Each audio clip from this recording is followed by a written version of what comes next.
Born in 1960 in Kano State, Sheikh Ahmad Abubakar Gumi hails from one of northern Nigeria's most influential Islamic families. He is the eldest son of the late Sheikh Abubakar Muhammad Gumi, a towering Islamic scholar, jurist, and a reformist who served as the Grand Qadi, Chief Judge of the Sharia Court of Appeal in the Old Northern Region. The elder Gumi was a powerful voice in Islamic revivalists and a close ally of northern political elites during Nigeria's post-independence years.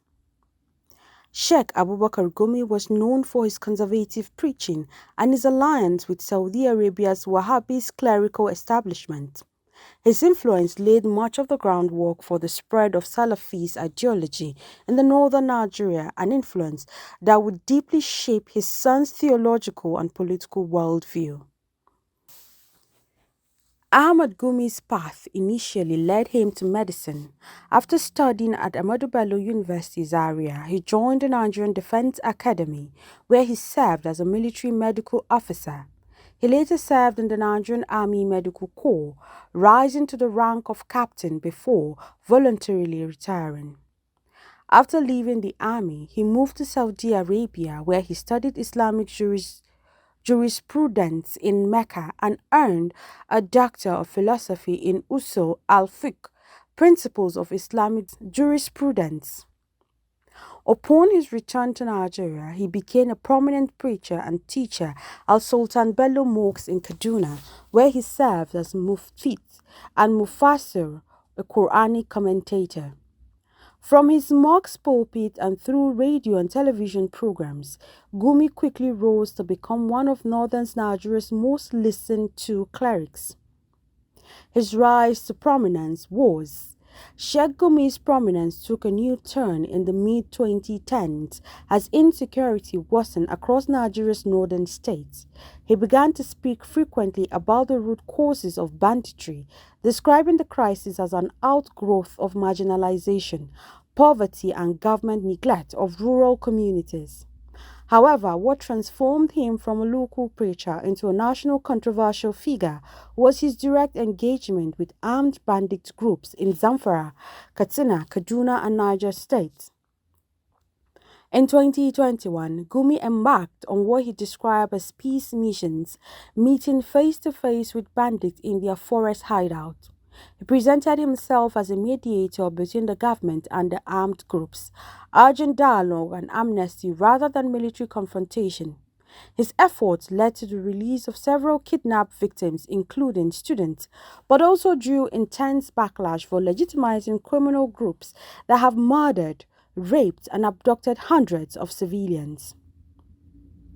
Sheikh Gumi has consistently argued that bandits should be granted amnesty, similar to what the Nigerian government gave to Niger Delta militants in 2009.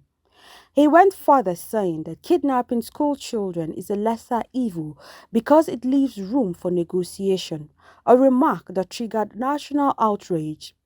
To many Nigerians, such statements appear to excuse the horrific kidnappings and killings that have plagued the North. His justification of ransom, negotiation, and public statements suggesting that bandits were misunderstood, victims of state neglect, led many to accuse him of sympathizing with terrorists.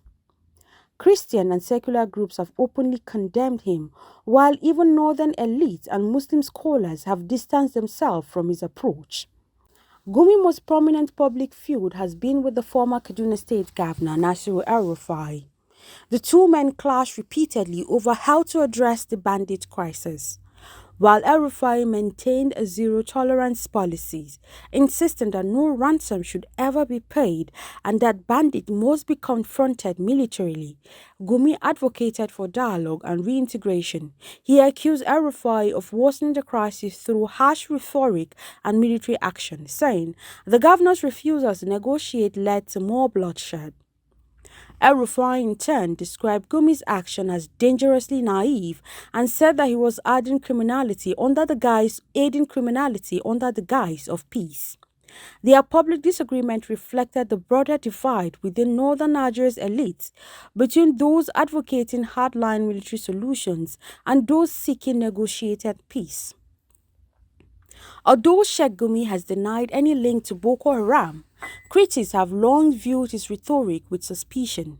His public statement blaming the Nigerian army, particularly non-Muslim soldiers, for insecurity were seen as dangerously sectarian.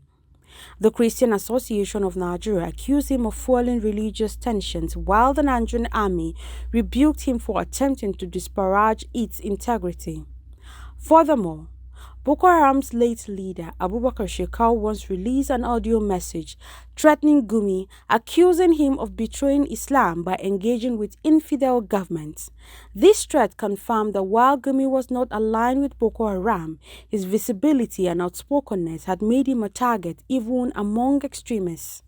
Still, many Nigerians remain skeptical of his true loyalties, given that his language often frames bandits as Muslim brothers rather than criminals.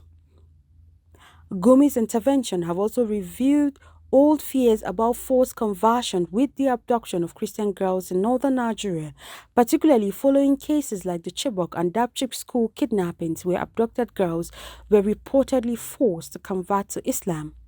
Critics argue that by rationalizing the actions of armed groups, many of whom claim to act in defense of Islam, Gumi indirectly strengthens a narrative that links banditry with religious extremism and ethnic cleansing. While there is no direct evidence connecting him to such acts, his public sympathy for self-styled Muslim militants has amplified concerns that religious groups like him are giving moral cover to crime against vulnerable groups, particularly women and children.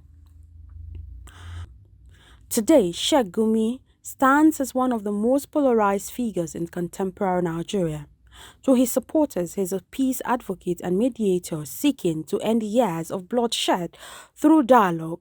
To his critics, he is a dangerous apologist for terrorists, whose rhetoric has emboldened criminal gangs and deepened Nigeria's north-south divide. His growing influence, even amid official disapproval, underscores the power vacuum left by a struggling state and the complex interplay between religion, politics, and insecurity in northern Nigeria. Like his father before him, Sheikh Ahmad Gumi wields immense religious influence across the north, but unlike his father, who was known for challenging corruption and promoting Islamic scholarship, Ahmad's legacy may forever be tied to the age of banditry and Nigeria's moral struggle over how to confront it.